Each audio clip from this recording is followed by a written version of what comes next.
देश का कानून यह कहता है कि 100 जो गुनहगार है वो छूट जाएंगे चलेगा, पर एक बेगुनाह को सजा नहीं होनी चाहिए। तो अभी तक तो इसमें इनिशियल स्टेज है, चार्जशीट भी फाइल नहीं हुई, तो किसी को दोषी सिद्ध कर देना बिल्कुल गलत है। चार्जशीट फाइल होगी। इस इम्पोर्टेंट बात यह है कि अभी तक पुलिस की जांच में ऐसा कोई कॉन्क्रीट एविडेंस, ऐसा ठोस पुरावा नहीं आया है जो हमें, जो दोनों आरोपी है उनको डायरेक्टली इनकी कोई इन्वॉल्वमेंट है इस क्राइम में, ये साबित करता है। लेकिन मीडिया कोर्ट में पेशी थी दोनों आरोपियों का, ऐसे में आप इस मामले पे बहुत गहराई तक समझे होगा, ऐसा क्या कर मामले को कैसे जानकारी देना चाहते हैं लोग, दर्शक जो जानना चाहते हैं उसको कैसे बताना? देखिए, इसमें जो 2 व्यक्ति हैं जिन्हें आरोपी बनाया गया है, जैसे कि एक पत्नी है जो डिसीज व्यक्ति, जो मृत व्यक्ति है उनकी जो पत्नी है उनके तरफ से, और मैं जो दूसरा एक मेल आरोपी है मोनू शर्मा, उसकी तरफ से मैंने इस केस में अपना वकील पत्र दाखिल किया है। आज वकील पत्र दाखिल करने के बाद में उनकी जब रिमांड आई तो पुलिस ने उनकी कस्टडी को बढ़ाकर देने की गुजारिश कोर्ट में की थी।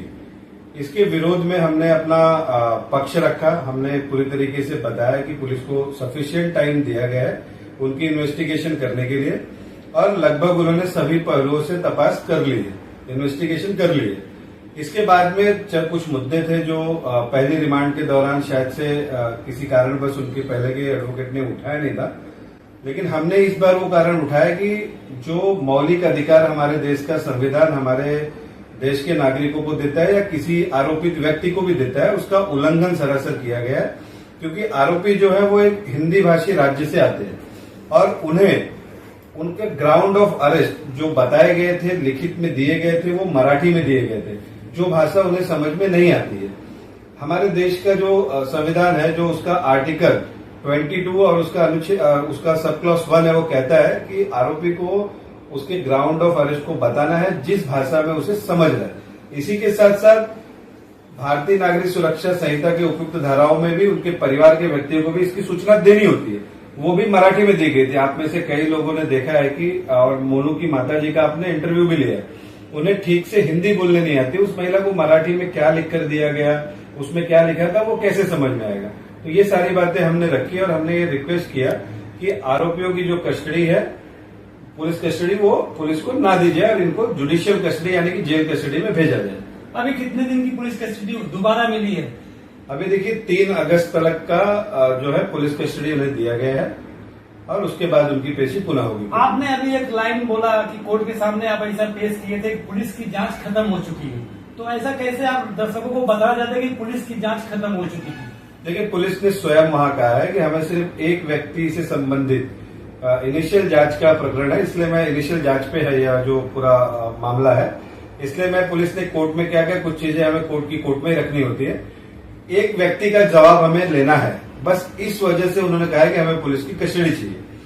सबसे इम्पोर्टेंट बात यह है कि अभी तक पुलिस की जांच में ऐसा कोई कॉन्क्रीट एविडेंस, ऐसा ठोस पुरावा नहीं आया है जो हमें, जो दोनों आरोपी है उनको डायरेक्टली इनकी कोई इन्वॉल्वमेंट है इस क्राइम में, ये साबित करता हो। लेकिन मीडिया में जिस हिसाब से ट्रायल चलाया गया, दोनों को आरोपी बता के मतलब ट्रोल पकड़ा दिया गया समाचार खबर के माध्यम से, उस पर आप क्या कहना चाहते हैं? देखिए, मेरा आपके चैनल के माध्यम से मेरे मीडिया के सभी भाइयों से कहना है और जो आम जनता है उनसे भी कहना है, देखिए कोर्ट जो रहती है, जो जुडिशरी है हमारी, उसके ऊपर जो ये दोनों आरोपी हैं उनका पूरा भरोसा है। अभी तक इन्होंने जांच में पुलिस को पूरी तरीके से सहयोग किया है और आगे भी ये जो अभी तक की कस्टडी इनकी दी गई उसमें भी वो पुलिस को सहयोग करने वाले हैं। लेकिन जब तक इस देश का सर्वोच्च न्यायालय उन्हें कोई सजा नहीं देता है, उन्हें दोषी नहीं मानता है, तब तक मीडिया में या किसी व्यक्ति विशेष के द्वारा उन्हें दोषी घोषित कर दिए जाने से यह साबित नहीं होता है कि उन्होंने यह जो क्राइम है वो किया है। इसलिए ये न्याय संगत भी नहीं है कि कोई भी कोर्ट का फैसला आने के पहले किसी व्यक्ति को दोषी साबित कर देना है, किसी महिला को दोषी साबित कर देना। देखिए, हमें जुडिशरी पे पूरा भरोसा है, दूध का दूध पानी का पानी, जब इस केस का ट्रायल खत्म होगा तो हो जाएगा और हमें पूरी उम्मीद है कि हमारे दोनों जो आरोपी हैं, जो मेरे क्लाइंट हैं, उनको पूरी तरीके से न्याय मिलेगा। 7 दिन की पीसी जो पिछले पहली बार पुलिस को मिली थी, उसमें पुलिस ने क्या एविडेंस, क्या सबूत कोर्ट में जमा किया जिससे ये साबित हो कि ये दोनों आरोपी की मिली भगत से ही विजय चौहान की हत्या हुई है? देखो, जैसा मैंने पहले ही बताया आपको कि ऐसा कोई भी डायरेक्ट एविडेंस जो हमें इस घटना से कनेक्ट करता हो उसे कोर्ट में पेश करने में पुलिस अभी तक असमर्थ रही है। ऐसा कोई भी प्रूफ नहीं जो हमारी डायरेक्ट संलिप्तता दिखाता हो इस क्राइम में, इस गुनाह में। ना तो आरोपी क्रमांक 1 की, ना तो आरोपी क्रमांक 2 की। तो ऐसा कॉन्क्रीट एविडेंस नहीं था जो जिससे एक कंक्लूजन पे पहुंचा जा सके कि नहीं इनकी कोई सहभागिता थी। ऐसा कोई भी एविडेंस अभी तक पुलिस कोर्ट में पेश करने में असफल रही है। कहीं ऐसा तो नहीं मीडिया के ट्रायल के हिसाब से पुलिस जांच शुरू की हो और उसमें बाधा? देखिए, एक तरह से मैं बोल सकता हूं कि जो देश में कई इस तरह की घटनाएं हो रही थी, अभी एमपी का आपने एक प्रकरण देखा रहेगा, उसी के हिसाब से ये जो प्रकरण था उसमें भी जब इस तरह की बातें आती हैं, इस तरह की न्यूज स्प्रेड होती है कि एक पत्नी ने अपने पति की हत्या कर दी और उसे एक घर में टाइल्स के नीचे गाड़ दिया, तो इससे एक सिंपैथी वेव क्रिएट करने की कोशिश की गई है। लेकिन मैंने जैसे पहले भी बताया कि जब तक इस देश का सर्वोच्च न्यायालय किसी को दोषी नहीं मानता है तब तक वह व्यक्ति निर्दोष है। और हमारे देश का कानून यह कहता है कि 100 जो गुनहगार है वो छूट जाएंगे चलेगा, पर एक बेगुनाह को सजा नहीं होनी चाहिए।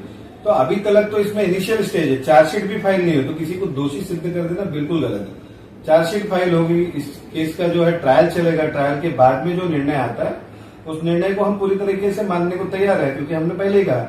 और हमारे आरोपी के परिवार वालों का, आरोपी का यही कहना है कि हमें न्याय प्रणाली पर पूरी तरीके से भरोसा है।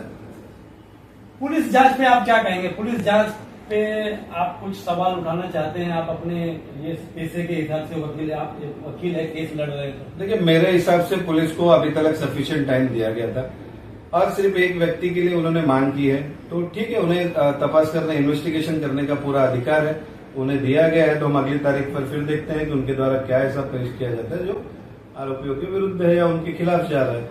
अभी तक तो ऐसा कुछ आया नहीं। ऐसा कोई ठोस सबूत मिला हो जिससे ये जाहिर हो, इससे बताया जा सके कि मोनू शर्मा उस महिला के साथ सहभागी थे हत्या में या उसको जमीन के अंदर दफन करने में, ऐसे कुछ सबूत इकट्ठा हुए? देखिए, इनिशियल स्टेज पे जो है इसकी इन्वेस्टिगेशन चल रही है। अभी तक बहुत सारे ऐसे पेपर्स हैं जो मेरे हाथ में भी नहीं है। जैसे रिमांड रिपोर्ट इनिशियल स्टेज पे है कि अभी तक उन्होंने क्या क्या किया है, तो उस हिसाब से तो अभी तक ऐसा कुछ नहीं आया कि मोनू शर्मा ने किसी भी आरोपी का, दूसरी जो आरोपी है जो मृतक की पत्नी थी, उनकी भी कोई डायरेक्ट सहभागिता है, इसका भी कोई प्रूफ नहीं मिला है। एक ही का नहीं, दोनों का कोई डायरेक्ट कोई ऐसा इसमें रोल रहा हो, ऐसा कुछ अभी तक आया नहीं है। कम से कम जो रिमांड के दौरान सारे जो लिखकर उन्होंने पेश किए थे, जो बातें लिखी हुई थी, उसमें तो कम से कम नहीं मिला ऐसा।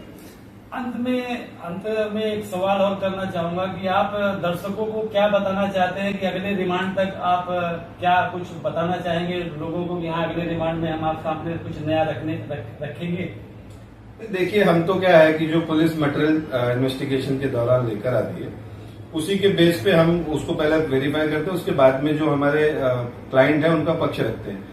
अगर हमारे क्लाइंट के विरुद्ध में कुछ ऐसी चीज आती है जो न्याय संगत नहीं है तो हम उसको बिल्कुल कोर्ट के समक्ष उठाएंगे और उनको न्याय मिले और उन्हें उनके साथ जो है अच्छा हो, ऐसा हम कोर्ट के सामने आर्ग्यूमेंट करेंगे।